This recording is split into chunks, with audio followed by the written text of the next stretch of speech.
Side ব্যাগে 10 টাকা থাকলে সেটা দিয়ে কিছু খাবো নাকি হেঁটে না গিয়ে গাড়িতে করে যাব, এটাও আমার 10 মিনিট ভাবতে হয়, কারণ আমি মধ্যবিত্ত পরিবারের মেয়ে। আসসালামু আলাইকুম, আমি আশফিকা ফাতেমা। আজকে আমি আমার জীবনের ছোট্ট একটু গল্প আপনাদের সাথে শেয়ার করব। আমি একটা ভিডিও দিয়েছিলাম, সেই ভিডিওতে বলেছিলাম জীবনে প্রচুর টাকা ইনকাম করতে হবে। এই ভিডিওতে অনেকে কমেন্ট করেছেন যে কেন, এটা তো ছেলেদের কাজ, এটা তো মেয়েদের কাজ না, টাকা ইনকাম করা এটা ছেলেরা ইনকাম করবে, মেয়েরা ঘরে থাকবে। অবশ্যই ঘরে থাকবো, কিন্তু আমার মা বাবা আমাকে যতটুকু শিক্ষা দিয়েছেন সেই শিক্ষাটা যেন বিফলে না যায়, সেই শিক্ষাটা যেন সবার মাঝে ছড়িয়ে পড়ে, সেই কাজ করব। আমার হিফজ কমপ্লিট করার পর 6 মাসের জন্য আমি একটা মাদ্রাসায় খিদমতে গিয়েছিলাম। খিদমতে যাওয়ার কিছুদিন পরেই আমাদের বাসায় নতুন অতিথি আসলো, আমার বড় বোনের মেয়ে। জীবনের প্রথম চাকরি, প্রথম স্যালারি, আর তার সাথে সাথে বাসায় নতুন অতিথি। আমি শুধু ভাবছিলাম ওকে আমি কী উপহার দেবো। এরপরেও অল্প টাকা আমি আমাদের মাদ্রাসায় যে বড় ম্যাম আছে তাকে সঙ্গে করে নিয়ে গিয়ে আমি ছোট্ট একটা রিং কিনলাম। আমার জীবনের সবচেয়ে মূল্যবান ছিল এই ছোট্ট গিফটে। এত আশা, এত আকাঙ্ক্ষা নিয়ে আমি এই গিফটটি কিনেছিলাম, এটা আমি আপনাদেরকে বলে বোঝাতে পারবো না। সেই সময় আমার কাছে থাকা সবচেয়ে মূল্যবান ছিল এই রিংটি।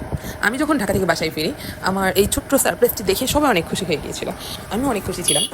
এর কিছুক্ষণ পরে আমাদের বাসায় একজন মেহমান আসলো, সে সাথে করে নিয়ে এসেছে বড় লম্বা 1 ভরি একটা চেন। বাবু হওয়ার আনন্দে কেউ বানিয়েছিল স্বর্ণের চামচ, কেউ বানিয়েছে আবার রূপার বাটি। তার সাথে আমার এই ছোট্ট রিংটি না একেবারেই মানাচ্ছিল না। রূপোর বাটি, স্বর্ণের চামচ, 1 ভরি গলার চেন, সব কিছুর মাঝে কি আমার সেই ছোট্ট রিংটি মানানসই হয়? আমার রিংটি পড়ে রইল সেই বালিশের নিচে, যেখানে কেউ যেন না দেখতে পায়। কিন্তু কেন জানে আমার অবুঝ মন চাইছিল যে সবাই দেখুক, কারণ এটি ছিল আমার ইমোশন, আমার ভালোবাসা। এটি আমার প্রথম বেতনের একটা অংশ। আমার আংটিটি বালিশের কোনায় পড়ে থাকতে দেখে খুব কষ্ট পেয়েছিলাম, আড়ালে গিয়ে কাঁদছিলাম অনেক।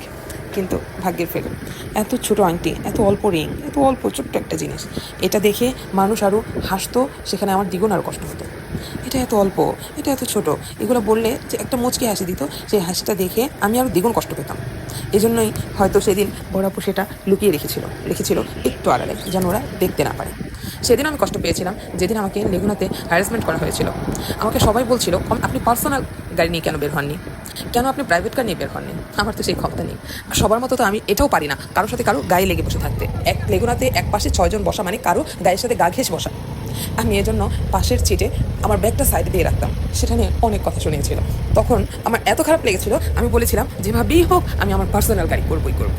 ইনশাআল্লাহ আমি চেষ্টা করেছি। এখন আমার রাস্তায় বের হলে আর গায়ে গা ঘেঁষে আমার কারোর সাথে বসতে হয় না। অতিরিক্ত প্রয়োজন ছাড়া আমার বাসে উঠতে হয় না।